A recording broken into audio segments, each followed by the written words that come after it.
ay dahil ito sa kasong EJK. Kung hindi po naganap at hindi nagawa ang sinasabing mga Di talagang inamin ni PBBM mga kababayan at binulgar ngayon ni Claire Castro na si PBBM talaga ang nag-utos na ipadala si PRRD doon sa Okay, magandang araw po sa inyong lahat and welcome po ulit dito sa Tinitang Tabunan PH channel. And nandito naman po tayo para sa ating panibagong reaction video ngayon mga kababayan. At ito, pag-uusapan natin ngayon, ito si Attorney Claire Castro mga kababayan. Ako, huli nating nagfe-fake news naman. O, diba? Ito yung undersecretary na PCO mga kababayan na nilalabanan daw niya yung fake news. At ito ngayon, nahuli natin naglalabas ng fake news. Naku, walang pumupuna mga kababayan. Kalaan niya naman. So, pwede kaya niyang asampahan ng kaso yung sarili niya, mga kababayan? Tanong na natin. Nagtatanong lang po. Ganyan lang din po yung sasabihin natin. Nagtatanong lang po. Ito, pakinggan muna natin. Ito yung statement niya patungkol doon sa kaso ni PRRD.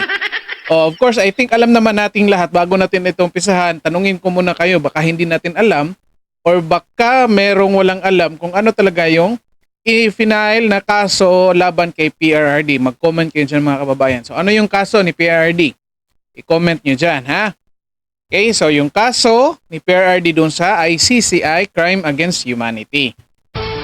Okay, and that is something to be proof ng mga kalaban niya, which I think medyo mahirap talaga. Nako, paano mo yan papatunayan? In 8 years, 43 cases ang ibinigay mo or pinapakita mo at sasabihin mong widespread. Nako, mag-average lang ng 5 every year. Again, kahit hindi natin minamaliit yan, pero kasi nga one death is too many already. Pero again, in relation dito sa sinasabi nila na crime against humanity na nagkaroon ng widespread at systematic, naku, ang hirap patunayan po kasi dito sa Pilipinas, ilang regions tayo? Sa pagkakalam ko, Region 1 hanggang Region 18 tayo. At kung sasabihin mo 5 deaths a year in a span of 8 years, so that is why 43, at tapos sasabihin mo widespread, kung i-distribute natin yung 5 every year na sinasabi nilang biktima doon sa war on drugs, hanggang Region 5 lang. O Region 1 until Region 5 lang. Medyo mahirap pa nga darating doon sa Region 5. So kaya, again, hindi ako abogado mga kababayan, yet yung common sense natin nagsasabi na talaga, ang hirap sabihin na nagkaroon talaga ng widespread. Yung klarong widespread ay yung war on drugs. Okay? And that is legal. Kasi trabaho naman yan ng mga pulis na kalabanin yung kriminalidad. At isa na doon ay yung pagbibenta at paggamit ng droga. Okay? Hindi lang naman war on drugs, hindi lang naman drugs yung kinalaban. Lahat naman ng klaseng kriminalidad. Diba? O kung kayo, pulis, para hindi kayo, gusto nyo ba na para hindi kayo mapagsabihan ng peddler ng war on drugs, hindi na lang kayo mangingialam, di ba? Well, anyway, ito pakinggan natin si Claire Castro mga kababayan kung anong ginawa niya dito, anong fake news ang pinalalabas niya dito mga kababayan. At naku, mag-comment kayo dyan kung anong masasabi niyo dito, of course. Kasi naisahan ito ni Sara Duterte mga kababayan. At ito pa, aside sa nag-fake news siya mga kababayan, ako, meron pa silang inamin dito. Nilaglag pa niya yung kanyang amo. na si PBBM, mga kababayan. Ito. So by the way, bago natin umpisahan mga kababayan, paki-like and share ng videos natin, and then paki-subscribe na rin po sa ating channel. By the way, maraming salamat sa lahat na nakapag-subscribe. No? Of course, palakpakan. Ito. Maiksi lang ito mga kababayan, itong video natin, kaya makinig lang kayo, and then discuss lang natin ng mabilisan din, okay? So ito, pakinggan natin.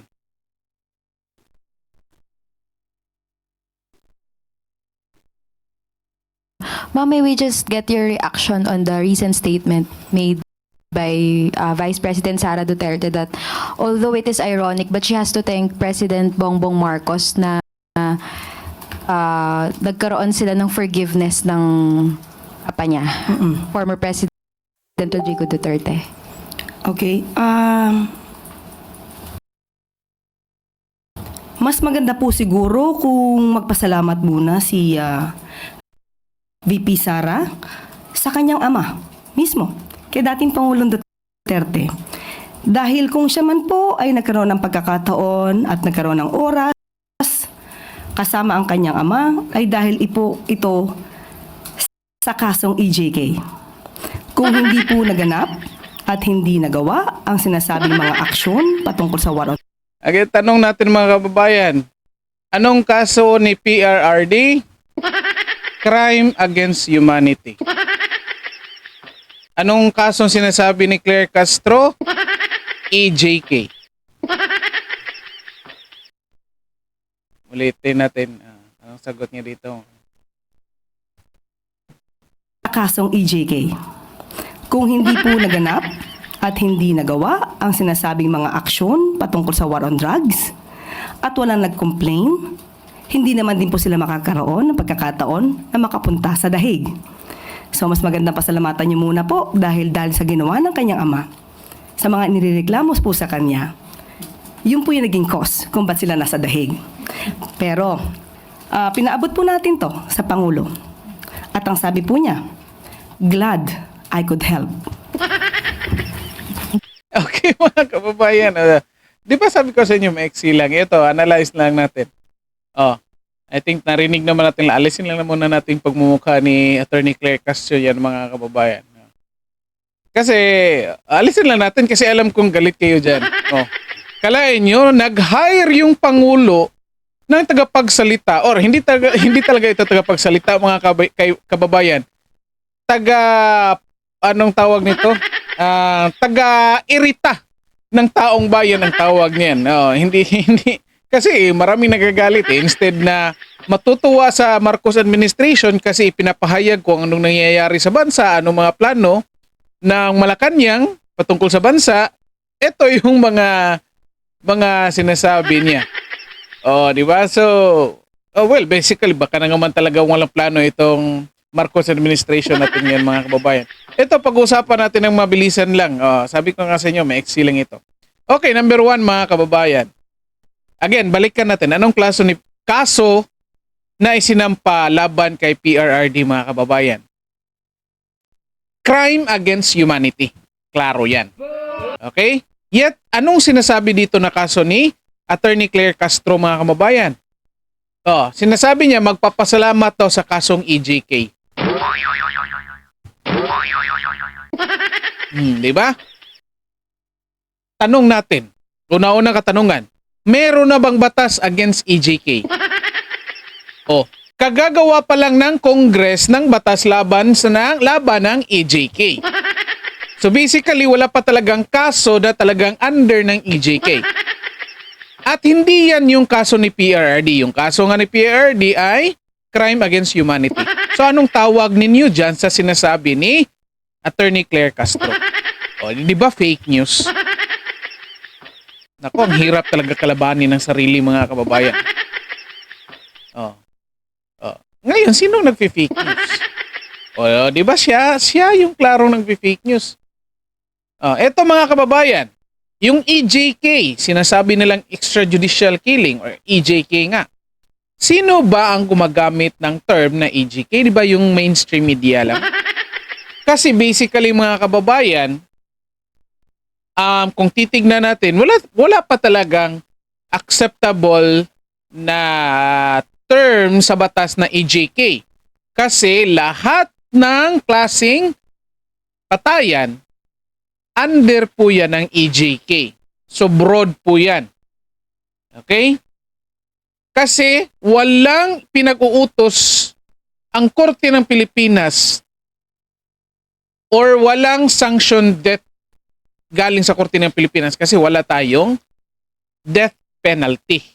So lahat, murder, homicide, lahat po yan, under po yan ng EJK. So ang sinasabi ba ni Claire Castro dito na lahat ng patayan sa time ni PRRD, kasalanan yun ni PRRD? Ganyang klaseng mag-isip itong PCO natin, mga kababayan? Or ang Malacanang? Akalain nyo. Again, sinong nagpapasahod niyan? O hindi si Marcos, ha? Under siya ng Marcos administration. Galing ba sa pera ni Marcos Jr. ang pinapasahod sa kanya? Comment kayo dyan. Hindi, sweldo galing yan ng pera ng taong bayan. And yet, ginagalit yung taong bayan. Kaya nga sinasabi ko dito na hindi ito tagapagsalita ng Malacanang. Tagapag-irita ito ng taong bayan. Yan po, ha? Gumawa ngayon ang Congress ng batas ng EJK. Approve na po ba? Hindi pa po. Hindi pa po. So basically, wala pa talagang kasong EJK ngayon. At ito pa, binanata na yan ni Atty. Topacio yung Congress kasi gumagawa ng batas ng EJK. Nag-define sila ng EJK. Yet, basically, hindi pwede yan kasi ang ibig sabihin ng EJK is covered yung lahat ng patayan, mga kabayan. Okay?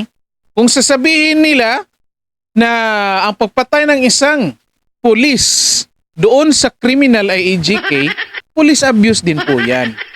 Or it could be police brutality. It could be homicide. Pwede po yan covered. Nandyan na po yan sa batas, mga kababayan. Diba? Nako. Tingnan nyo, abogado. Attorney Claire Castro gumagamit ng term na EJK. Wala pa naman yan sa batas. At ito, panghuli mga kababayan, sabi ko nga sa inyo, may excellent ito. Ito nilaglag niya si PBBM dito mga kababayan. Bakit? Ano daw ang sagot ni PBBM? Glad I could help. Anong ibig sabihin niyan? Comment kayo dyan mga kababayan. Simple lang. Di talagang inamin ni PBBM mga kababayan at binulgar ngayon ni Claire Castro na si PBBM talaga ang nag-utos na ipadala si PRRD doon sa dahig. Si PBBM talaga ang nag-surrender. Hindi pala nag-surrender kasi illegal naman yung nangyari. Si PBBM talaga ang nagpakidnap. Yan yung tamang term mga kababayan. Kay PRRD at dalhin doon sa dahig. Nako. Ganyan yung problema, ganyan yung resulta kapag daldal ka ng daldal. Ayan. Hindi mo lang alam na naaamin mo na kung ano yung mga katarantaduhang ginagawa ng amo mo. Di ba? Klaro-klaro yan. Nung nag-hearing kahapon, hindi sila umaten kasi in-invoke yung executive privilege.